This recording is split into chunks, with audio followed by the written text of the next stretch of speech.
প্রিয় দর্শক, আসসালামু আলাইকুম। আমি তারেক জামাল।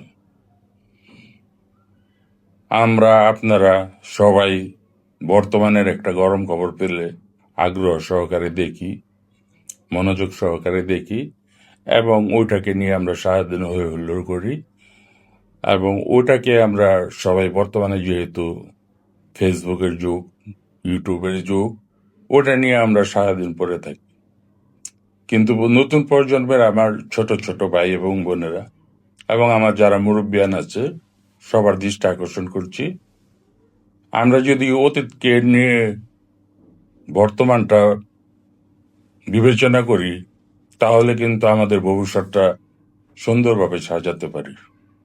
কিন্তু আমরা অতীতটা ভুলে যাই। আমি গতকাল কি করলাম, আপনি গতকাল কি করলেন, সবাই আমরা অতীতটা ভুলে যাই। তাই আমার জীবনের কিছু কথা, অতীতের কথা আমি বলবো, বলে বর্তমানে আসব, এবং ভবিষ্যতের পরিকল্পনা কি হতে পারে সে সম্পর্কে আপনাদের ধারণা দিব। আশা করি সবাই আমাকে সহযোগিতা করবেন, আমার পাশে থাকবেন। আমার জিএন বাংলা ইউটিউব চ্যানেল এবং ফেসবুক পেজ, এটাই সবাই সাপোর্ট দিবেন। তাইলে আপনারা নতুন নতুন অনেক খবর পাবেন। আমার অতীত নিয়ে যা বলবো তা হয়তো 4-5টা ভিডিওতে শেষ হয়ে যাবে। তারপরে আমি বর্তমান এবং আগামী ভবিষ্যৎ নিয়ে বলবো। আপনারা হয়তো অনেক অনেক ভিডিও দেখে থাকেন অনেকের, তাদের আপনার ভিডিও এবং তাদের প্রতিদিনের খবরগুলি দেখে ভালো লাগে, মজা পান, অথবা অনেক কিছু জানতে পারেন। হয়তো আমি তাদের মতো পারবো না, কিন্তু আপনাদের সহযোগিতা পেলে হয়তো তাদের চেয়েও ভালো পারতে পারি। আপনাদের সহযোগিতা থাকতে হবে। আমি চেষ্টা করে যাব আপনাদের জন্য কিছু নতুন নতুন উপহার দেওয়ার জন্য, নতুন নতুন খবর দেওয়ার জন্য, বাংলাদেশ সম্পর্কে, বাংলাদেশের রাজনৈতিক পট পরিবর্তন, বর্তমান অবস্থা, অতীতে কি ছিল তা নিয়ে কিছু বলার চেষ্টা করব।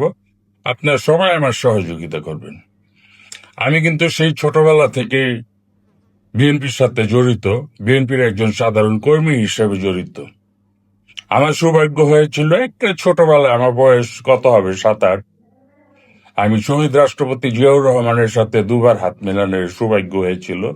আমার এর পূর্বের একটা ভিডিওতে আমি উল্লেখ করেছি, আমি সেদিন থেকে শহীদ রাষ্ট্রপতি জিয়াউর রহমানের ভক্ত হয়ে গেছি। বিএনপির একজন সাধারণ কর্মী হয়ে এখন পর্যন্ত আপনাদের মাঝে আছি। আমি বাংলাদেশের ওই সময়ের মাদ্রাসার মধ্যে সর্বোচ্চ মাদ্রাসা এখনো আলিয়া মাদ্রাসা, এবং তারপরেই ঢাকার মীর হাজীবাগের তামিরুল মিল্লাত মাদ্রাসা। আমি তামিরুল মিল্লাত মাদ্রাসার ছাত্র ছিলাম। আলহামদুলিল্লাহ, আল্লাহর কাছে হাজার হাজার শুকরিয়া আদায় করছি। সেই হিসাবে আমি মাদ্রাসায় পড়াকালীন, আমার জন্ম কিন্তু ঢাকা, যাত্রাবাড়ি, সায়দাবাদ। আবার আর যদি প্রশ্ন করেন আপনার জন্ম ঢাকা, আপনার বাড়ি কোথায়, মানে কি হোম ডিস্ট্রিক্ট কোথায়, আমার অরিজিনাল বাড়ি কিন্তু এই নারায়ণগঞ্জ সদর, মসজিদ খানপুর, 7-4 পাশেই। আর আমি ছোটতে বড় হয়েছি আমি ঢাকায়। আমার রাজনীতি শুরু ঢাকা থেকে। আমার অতীত নিয়ে অনেক কিছু বলবো, হয়তো 5-6টা ভিডিও শেষ করে দেবো, তারপর বর্তমান নিয়ে আপনাদের সামনে হাজির হবো। আমার মনে হয় আপনারা অনেক আনন্দ পাবেন এবং অনেক কিছু জানতে পারবেন। আমার অতীত নিয়ে না বললে আপনারা জানতে পারবেন না। আমি 1984 সাল থেকে বিএনপির রাজনীতি করি একজন সাধারণ কর্মী হিসেবে। তখন কিন্তু আমার কোনো পদ পদবি ছিল না, কিন্তু একজন সাধারণ কর্মী হিসেবে অনেক নেতাদের পিছনে পিছনে স্বৈরাচার এরশাদ বিরুদ্ধে আন্দোলন করেছি। এরশাদের বিরুদ্ধে যত ধরনের স্লোগান ছিল দিয়েছি, এবং আমার অনেক বন্ধু বান্ধব স্লোগান দিয়েছে, আমি তাদের সাথে তাল মিলিয়েছি। যেমন অনেক বন্ধু বান্ধব আমার আওয়ামী লীগ ওই সময় ছিল, ওই সময় কিন্তু আওয়ামী লীগ প্রথম 15 দল, পরে 8 দল।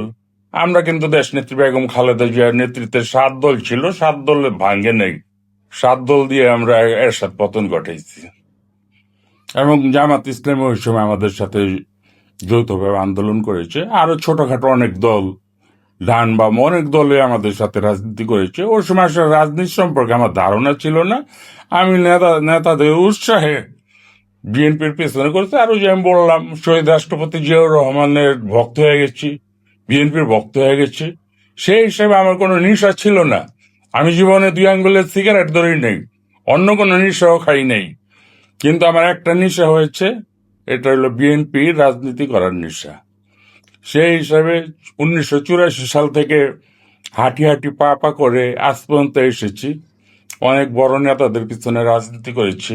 অনেকে আজ এই পৃথিবীর মায়া ত্যাগ করে চলে গেছেন, আমাদের ছেড়ে চলে গেছেন।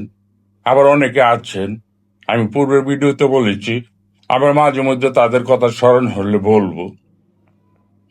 আমার রাজনৈতিক জীবনে আমি যাদের সাথে রাজনীতি করেছি তাদের মধ্যে এখনো অনেকে নাই। ব্যারিস্টার আব্দুল সালাম তালুকদার বিএনপির মহাসচিব ছিল। বিএনপির মহাসচিব ছিল একিউম বদরুদ্দোজা, তিনি এক তো নাই। আর বিএনপি ক্ষমতায় থাকতে তিনি দলও ছিলেন না, তিনি আরেকটা রাজনৈতিক দল গঠন করে চলে গিয়েছিলেন। দলের মহাসচিব ছিল কর্নেল মুস্তাফিজ, দলের মহাসচিব ছিল কে এম ওবায়দুর রহমান, দলের মহাসচিব ছিল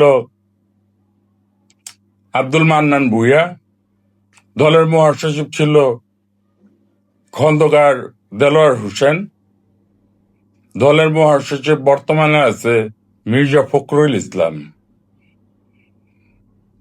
এর পূর্বে অনেকে হয়তো ভারপ্রাপ্ত মহাসচিব ছিল, কিন্তু তারা ছিল, তাদের মধ্যে অনেকে নাই, অনেকে চলে গেছে। তারপরে আমি 1987 সালে বাংলাদেশ জাতীয়তাবাদী দল বিএনপির একটা সামান্য ওয়ার্ডের, ওই সময় ঢাকা মহানগরীর বৃহত্তম সূত্রাপুর থানার 29 নম্বর ওয়ার্ডের বিএনপি যুব বিষয়ক সম্পাদক হয়েছিলাম 1987 সালে। আমাদের ঢাকা মহানগরীর তখনকার ভাইস প্রেসিডেন্ট মানে সহসভাপতি আব্দুল সোবহান, আমরা সোবহান চাচা বলি, তার বাসায় কমিটিটা হয়েছিল। তখন আমাদের কমিটিটা বানিয়ে দিয়েছিল তখনকার বিএনপি সভাপতি, ঢাকার ছেলে, ঢাকার সন্তান এবং ঢাকার প্রথম মেয়র ব্যারিস্টার আবুল হাসনাত। তিনি কিন্তু নিজে এসে সই করে দিয়ে গিয়েছিল। আমার ওয়ার্ডের সভাপতি ছিলেন মনু ভাই, খুব ভালো লোক ছিলেন। তাকে এখন মাঝে দেখা যায় না, কিছুদিন আগেও দেখছি। তার জন্য দোয়া করি, ভালো থাকুক, আমাকে খুব আদর করত। এছাড়া এই ওয়ার্ড পর্যায়ে রাজনীতি করতে গিয়ে আমি রাজনীতির পদ পদবি কি ওই লোভ লালসাও ছিল না, এবং পদ কাকে বলে তাও চিনতাম না, জানতাম না। ওই সোবান চাচার বাড়িতে বসে সবাই ফ্লোরে বসছে, কেউ সোফায় বসছে, আমিও ফ্লোরে বসছিলাম, মনে আছে। আমার ওই আমার তারেক জামাল নামটা যখন বললো, তখন আমার এক মুরব্বী ছিল, তিনি দয়াগঞ্জ অভিযাত্রী ক্লাবেই থাকতো, কিন্তু বিএনপির একদম খাস ভক্ত ছিল, মানে পাগল ছিল। আমরা ভোলাভাই বলে ডাকতাম, ভোলাভাই। ক্লাবটার নাম ছিল অভিযাত্রী ক্লাব। ওই জায়গায় থাকতো তিনি। যে কোনো বিপদ আপদ, বিএনপি কোনো কর্মসূচিতে জাতীয় পতাকা বলেন, দলীয় পতাকা বলেন, ওই ক্লাবটা তিনি উড়াতেন। ওই ভোলাভাইকে এখন মনে পড়ে, উনি এই দুনিয়ার থেকে বিদায় নিয়ে গেছেন, তার আত্মার মাগফিরাত কামনা করি। ওই সোবান চাচা বাইত কমিটি হওয়ার পরে হাঁটি হাঁটি পা পা করে এরশাদ বিরোধী আন্দোলনে ঢাকার রাজপথে অনেক স্লোগান দিয়েছি এরশাদের বিরুদ্ধে।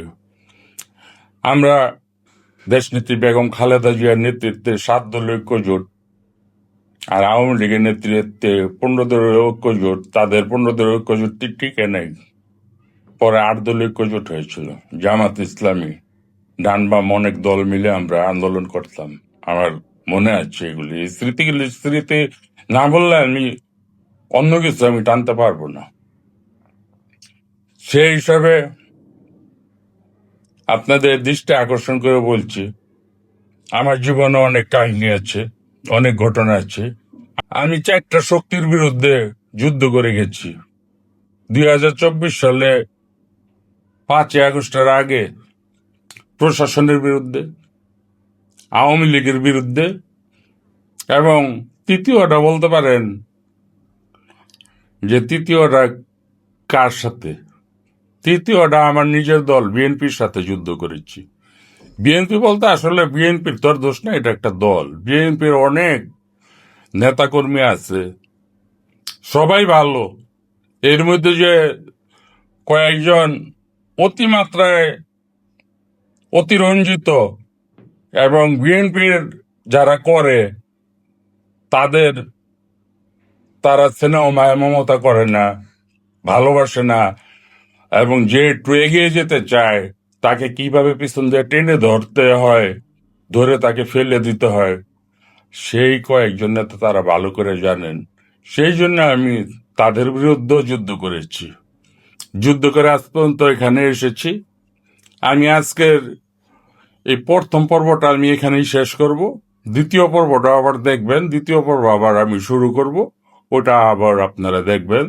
আপনাদের সকলকে আমন্ত্রণ রইল। আসসালামু আলাইকুম।